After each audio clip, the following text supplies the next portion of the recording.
Again, my friend. Pleasure. All right, commodities are taking it on the chin. Stocks are taking it on the chin. And in the middle of all of this, we have the president of China coming to the United States, first through Seattle.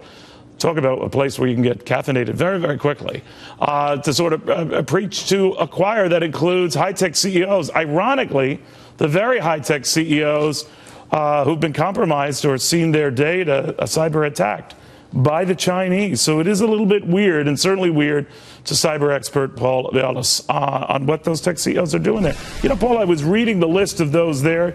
It includes Tim Cook of Apple, John Chambers of Cisco. We got Bezos of Amazon. That's a who's who crowd of companies who've been hacked.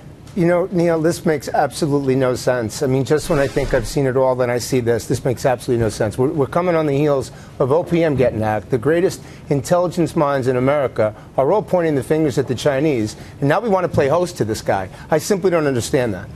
All right, so what I want to know is why they meet with him.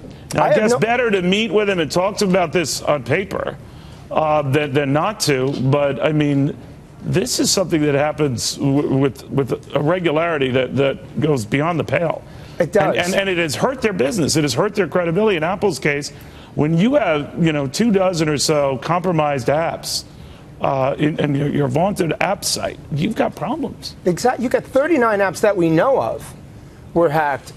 We heard about this weekend, and now we want to sit down with them. Here's the biggest problem that I see, Neil. I understand the business component, that's fine, but at the end of the day, if we don't start making security first, there isn't going to be much left. We have to understand, especially our business leaders, we're in the embryonic stage of a cyber war with China, and we are failing.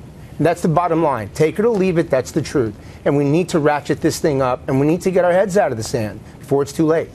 You know what I wonder about when we hear these type of instances? What is the best way to handle this? I mean, obviously, you'd think twice about a 21-gun salute and a formal reception on the South Lawn of the White House. But if you're a company CEO, aren't you being just as offensive, just sitting down with the guy and glossing it over like it's not happening? There's no question about it. We are glossing it over like it's not happening, and that's precisely it. It is happening. I mean, who hasn't been hit by these guys yet? I mean, what else has to happen?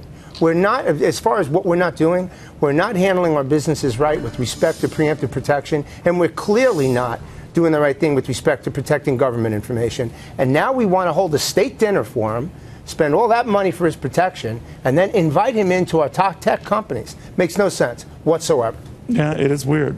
Thank you, Paul. No question. Always good seeing you, my friend. He was welcome. All right.